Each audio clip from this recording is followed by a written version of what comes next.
I'm Steve Costello. I'm a math interventionist and specialist in grades kindergarten through 5. If you look at the video description, there is a link there for a playlist for other videos about number talks. This one is about 3 ways to get students to talk during number talks. One of the main ways is choral responses. There's a lot of advantages to choral responses. There's very little risk of shame for students. If you get something wrong, you're blurting it out at the same time as everybody else, and really nobody can tell who said the wrong answer. It's not something you want to dwell on. I'll use this in a lot of different ways. Sometimes for a warm-up, like some choral counting or choral skip counting, just to get everybody's math brains warmed up. Work on some fluency. I'll also use it to establish a pattern. Some quick mental math question and answer that will set up a pattern I'll record, and then the pattern can set up the rest of the number talk. We'll also use it to set up the elements for a puzzle. My favorite number talks are puzzle based, and I'll give an example of that at the end. I've seen choral counting done on whiteboards. I've done it a lot myself, where I have the kids write down their responses on whiteboards and they all hold them up at once. That kind of reintroduces the shame aspect of getting an answer wrong in front of everybody.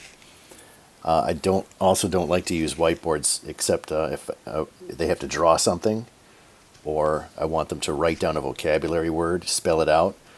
Something that they can't do with just their voices. Why give them the tools of distraction if they don't need them? Turn and talk is a very powerful strategy. You just stop the conversation and say, turn and talk to a partner about whatever it is you want them to talk about. It's very helpful to have a signal to get them back and end the conversation, the turn and talk conversation. Usually 30 seconds. A full minute is a long time to do it. You'll get most of what you need to get in about that time.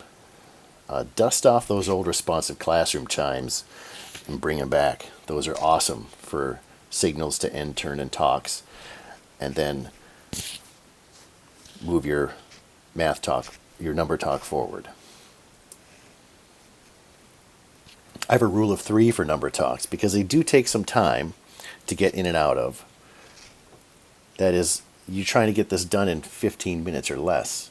So you can't keep doing it again and again and again. 3 of them is usually plenty for a 15 or 10 minute number talk. When I like to call them is when you see a lot of hands up. A lot of people want to contribute. There's a lot of energy. A lot of students have a voice. They have an idea they want to explain. Give them an audience. Turn and talk to somebody else. You can see that everybody's ready to have, or a lot of kids have something to say. You can do that without calling on everybody one at a time, doing a turn and talk. I'll also do this when there's a more difficult problem for them to solve. You're working on some mental math or something else, a word problem. That's a time for them to turn and talk and exchange ideas, work out a problem with a partner. That's a good time for a turn and talk as well. Individual responses is classic. Quiet raised hands, calling on the students, being careful not to always call on the same students who always seem to have the answers. A lot of times I'll look for individual responses coming out of a turn and talk. That maybe even recruit somebody for an individual response and even rehearse just to find ways to get everybody to contribute in the number talk. Rule of 3 for these 2. You don't have time to call on everybody unless you want your number talk to last a half an hour, and that's too long. And you tend to get higher level explanations with the individual responses. That's fantastic. But those take time. So that's why the rule of 3. And then what I like to do is encourage the use of hand signals, because That's an individual expression. One of the ones you get a lot of mileage out of is this one. The thumb and pinky, that's American Sign Language for same. And kids will use this back and forth, shaking their hands at each other. I'm thinking the same thing as you. It's exactly what I was thinking. You can get some validation and individual expression that way.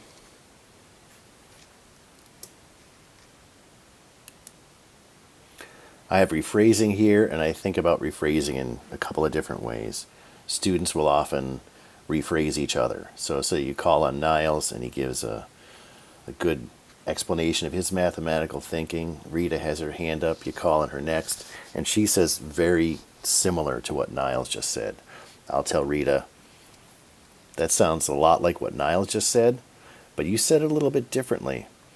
And that helped me think about it, something I wouldn't have thought of before. It's almost always true. It was different. They'll never say it exactly the same way, and saying it a little bit differently really does help everybody in the classroom learn. The other kind of rephrasing is one that I'll assign to students. So basically peer revoicing. So this was a great way to get kids engaged in the conversation who have maybe lost their focus. So you could say, have Rita, I don't think everybody heard that. Once you get everybody's attention again, or the students maybe you want to target for this, you say, Rita, could you say that again? And then ask Larry, what do you think she meant by that? And now Larry's engaged. He has to process what she said. He had to listen to it. He had to process what she said, and he's back in the conversation, and he's making a contribution. And finally, interrupting an individual response. I don't want to interrupt students except for the purpose of having another student finish their thought, just to get more people engaged. For example, I might say, Larry, I can see Cliff's given you the same sign. Why don't you stop right there, and Cliff, why don't you tell me what you think he was going to finish saying? And that's just a great way to do it without shaming anybody. Now here's an example of something I might call climbing the ladder or leveling up. A series of choral response questions that will lead them to something a little more substantial. Depending on where your class is, what grade you're in, curriculum, everything else. Here's an example, 35 times 2. Now your choral response, maybe everybody says 70. You wait for a lot of the hands to come up, and when you see like you have a good chunk of hands, tell everyone, just blurt it out. 70, maybe you hear some voices that are different. If you hear a lot of voices that are different, that might be time for a turn and talk. Have everybody explain their thinking about how they figured out what their answer was to somebody else, and then go back to the choral response. Hopefully then you get 70s. Then you level it up. 35 times 10. Now hopefully the hands come up a little bit faster, and then everybody can just blurt it out. 350. Then I'm going to look for what might be the main point of the number talk.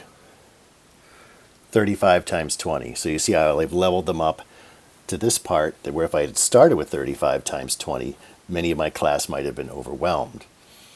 And I like to work in sets of 3, as you might be able to tell.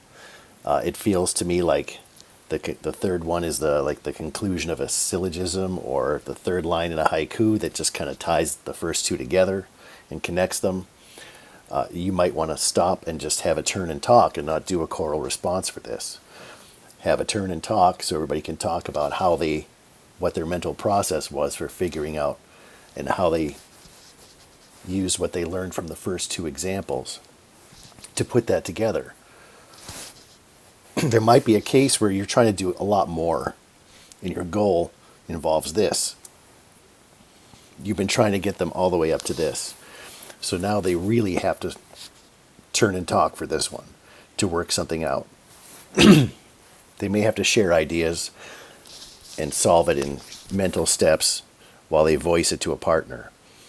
Because now they're doing a lot more. They're taking the examples that they have from all of this extended multiplication, and they're basically doing mental partial quotients and distributing for division.